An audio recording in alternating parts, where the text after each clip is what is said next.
Hello good morning guys. आज की इस वीडियो में हम एक नहीं दो नहीं बल्कि पूरे 10 कमेंट का रिप्लाई करने वाले हैं, क्योंकि काफ़ी लंबे समय बाद मैं वीडियोस डाल रहा हूं और मेरे को थोड़ी सी दिक्कत आ रही है स्टाफ की वजह से।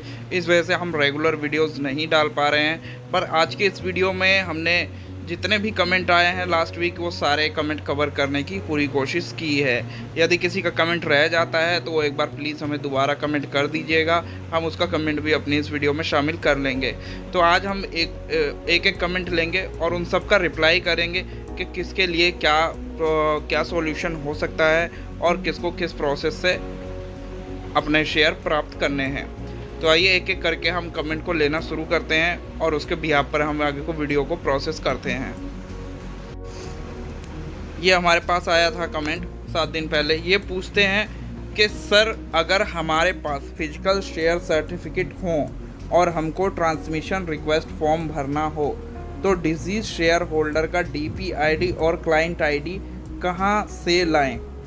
तो जी, इसके लिए आपको बताना चाहूँगा, जो डिजीज़ पर्सन होता है उसका कहीं भी आपको DPID या फिर क्लाइंट ID या फिर उसका पैन कार्ड या आधार कार्ड, इस प्रकार का कोई भी डॉक्यूमेंट आपको नहीं देना होता। केवल उसका डेथ सर्टिफिकेट आपको हर जगह सबमिट करना होता है। इसके अलावा और कोई डॉक्यूमेंट डिजीज़ पर्सन का नहीं देना होता है, नहीं लगता है। डिजीज़ पर्सन के केस में केवल डिजीज़ पर्सन का डेथ सर्टिफिकेट लगता है। बाकी जहाँ भी आपको कुछ भी फिल करना है, DPID, क्लाइंट ID या फिर उसमें आपको आधार कार्ड, पैन कार्ड लगाना है, तो वो सब जो सर्वाइविंग होल्डर हैं, जो क्लेमेंट हैं, उनका लगेगा। फॉर्म में आपको जहाँ भी फिल करना है, ISR 2 अगर फिल कर रहे हैं तो उसमें भी आपको क्लेमेंट का ही फिल करना है, DPID, client ID, disease person का नहीं करना है।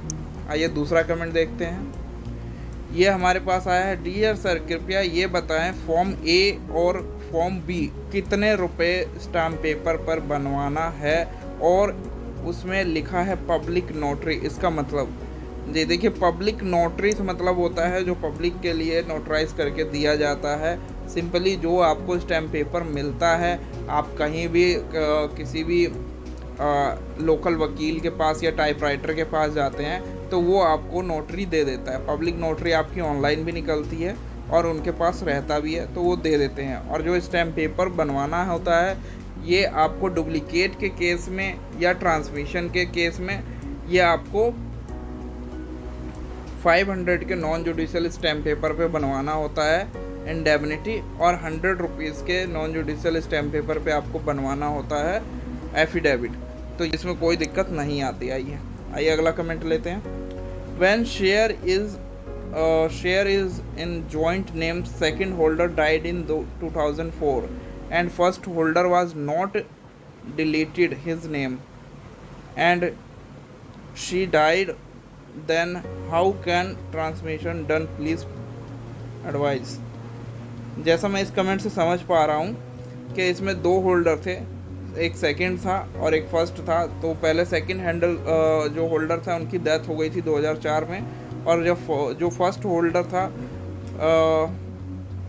उन्होंने इनका नाम नहीं डिलीट किया था अपने शेयर से, उसी पे चल रहा था, यानी तब तक कोई प्रोसेस नहीं किया था। एंड वो भी बाद में वो भी डाइड हो गए, उनकी भी डेथ हो गई है। तो अब ये शेयर को कैसे ट्रांसफ़र करना है, तो सिंपली इसमें आपका ये ट्रांसमिशन का केस बनता है। जो भी आपका जो भी क्लेमेंट है, जो शेयर्स को क्लेम करना चाहता है, उनके लिए ट्रांसमिशन केस बन गया है।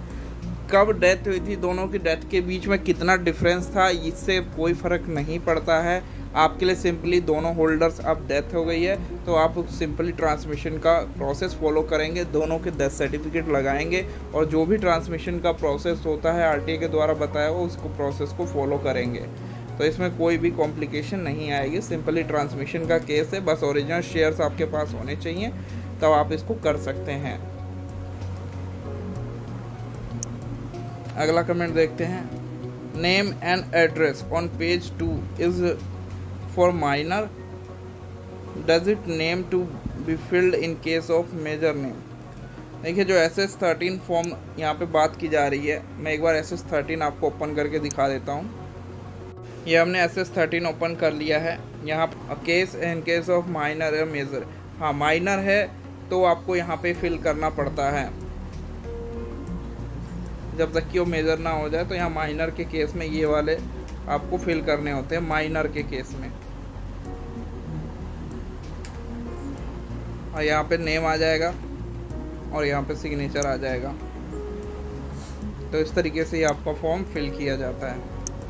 आइए अगला कमेंट देख लेते हैं। How to fill for joint holder. Indemnity bond को फिल करने की बात कहना चाह रहे होंगे, जैसा इस कमेंट से पता चल रहा है। तो जहाँ पे भी जॉइंट होल्डर का नाम, अगर जॉइंट होल्डर सर्वाइविंग है, जैसे 3 होल्डर थे और 2 जॉइंट होल्डर सर्वाइविंग है, तो दोनों का नाम फिल किया जाएगा कॉलम के अकॉर्डिंग। और यदि जॉइंट होल्डर की ही डेथ हो गई है और फिर आप ये ट्रांसमिशन का केस फॉलो कर रहे हैं, तो आपको जहाँ सिर्फ स्पेसिफिक रूप से पूछा जाएगा जिस फॉर्म में, वहाँ आपको ये फिल करना है। अदरवाइज़ आपको जॉइंट होल्डर का नाम कहीं नहीं फिल करना है। जो सर्वाइविंग होल्डर हैं उन्हीं के नाम से सारी जगह फॉर्म फिल होगा और उन्हीं के नाम से आगे प्रोसेस होगा। अगला कमेंट देखते हैं हम। ये आया है, अगर रजिस्ट्रार फ़ोन रिसीव ना करे और ईमेल का कोई रिप्लाई ना आया तो क्या करें। देखिए, इसके लिए ऐसा जल्दी होता नहीं है, पर अगर फिर भी मान लीजिए कोई रजिस्ट्रार आपको नहीं प्रॉपर रिप्लाई कर रहा है या फिर जो है आपके ईमेल्स का रिप्लाई नहीं कर रहा है, तो आप एक बार उनके ऑफिस विजिट कर सकते हैं। इसके अलावा सेबी में आप अपनी कंप्लेन दर्ज करा सकते हैं। ये कमेंट आया, फॉर्म के साथ क्या क्या लगेगा। फॉर्म के साथ अगर आप डीमेट करवाना चाहते हैं तो आपके ओरिजिनल शेयर्स लगते हैं। डीमेट के बारे में यहाँ बात हो रही है, तो आपके अपने ओरिजिनल शेयर्स लगेंगे। साथ में आपका पैन कार्ड और आधार कार्ड लगेगा। इसके अलावा आपके पास अगर आपका CML है तो वो लगेगा। और बस यही 4 चीज़ें आपकी लगती हैं और आपका शेयर जो है वो डीमेट में कन्वर्ट हो जाता है, यानी इलेक्ट्रॉनिक फॉर्म में कन्वर्ट हो जाता है।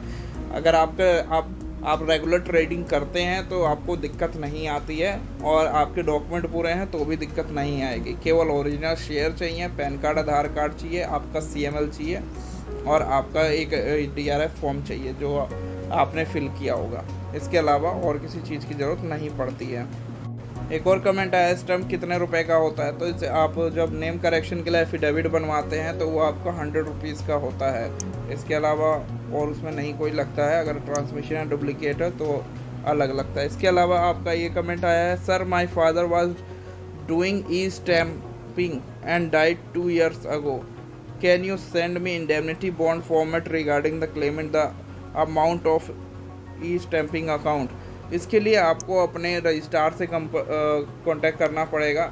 आपके जो RTA हैं वो आपको फॉर्मेट देंगे इसके रिगार्डिंग, क्योंकि सभी RTS के अपने अलग अलग फॉर्मेट होते हैं। तो आप एक बार उनसे संपर्क कीजिएगा, वो आपको इसके रिगार्डिंग फॉर्मेट देंगे। स्टैंड ये हमारे पास है, SBI में अकाउंट ओपनिंग डेट कैसे पता करें, प्लीज़ लेट मी नो। इसके लिए आपको अपने SBI में कांटेक्ट करना पड़ेगा। वो आपको बताएंगे कि आपने अकाउंट कब ओपन कराया था, या एक बार अपनी पासबुक देख लीजिएगा। अगर उस पर मेंशन है अकाउंट ओपनिंग डेट तो वन ऑफ द बेस्ट है, नहीं तो आपको कांटेक्ट करना ही पड़ेगा।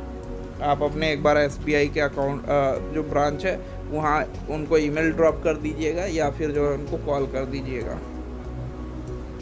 तो ये आज के कमेंट्स है, जो कि लगभग पूरे 10 कमेंट थे और हमने 10 इस वीडियो में कवर किए और पूरी कोशिश की कि जितने भी थे सबके रिप्लाई हम कर सकें। इसके अलावा किसी का कोई कमेंट रह जाता है तो आप प्लीज़ उसको भी एक बार हमें दोबारा रिकमेंट कीजिएगा और हमारी वीडियो से जुड़े रहने के लिए चैनल को सब्सक्राइब कर लीजिएगा, बेल आइकन को प्रेस कर लीजिएगा, क्योंकि अपनी इस वीडियो में हम इसी प्रकार के डाउट्स को क्लियर करते हैं और शेयर मार्केट से रिलेटेड जो भी आपके फिजिकल शेयर से रिलेटेड जो भी प्रॉब्लम्स होती है, ट्रांसमिशन या डुप्लीकेट या फिर डिमेटलाइजेशन के, तो उन सभी के विषय में हम इस पर रेगुलर वीडियोस बनाते रहते हैं।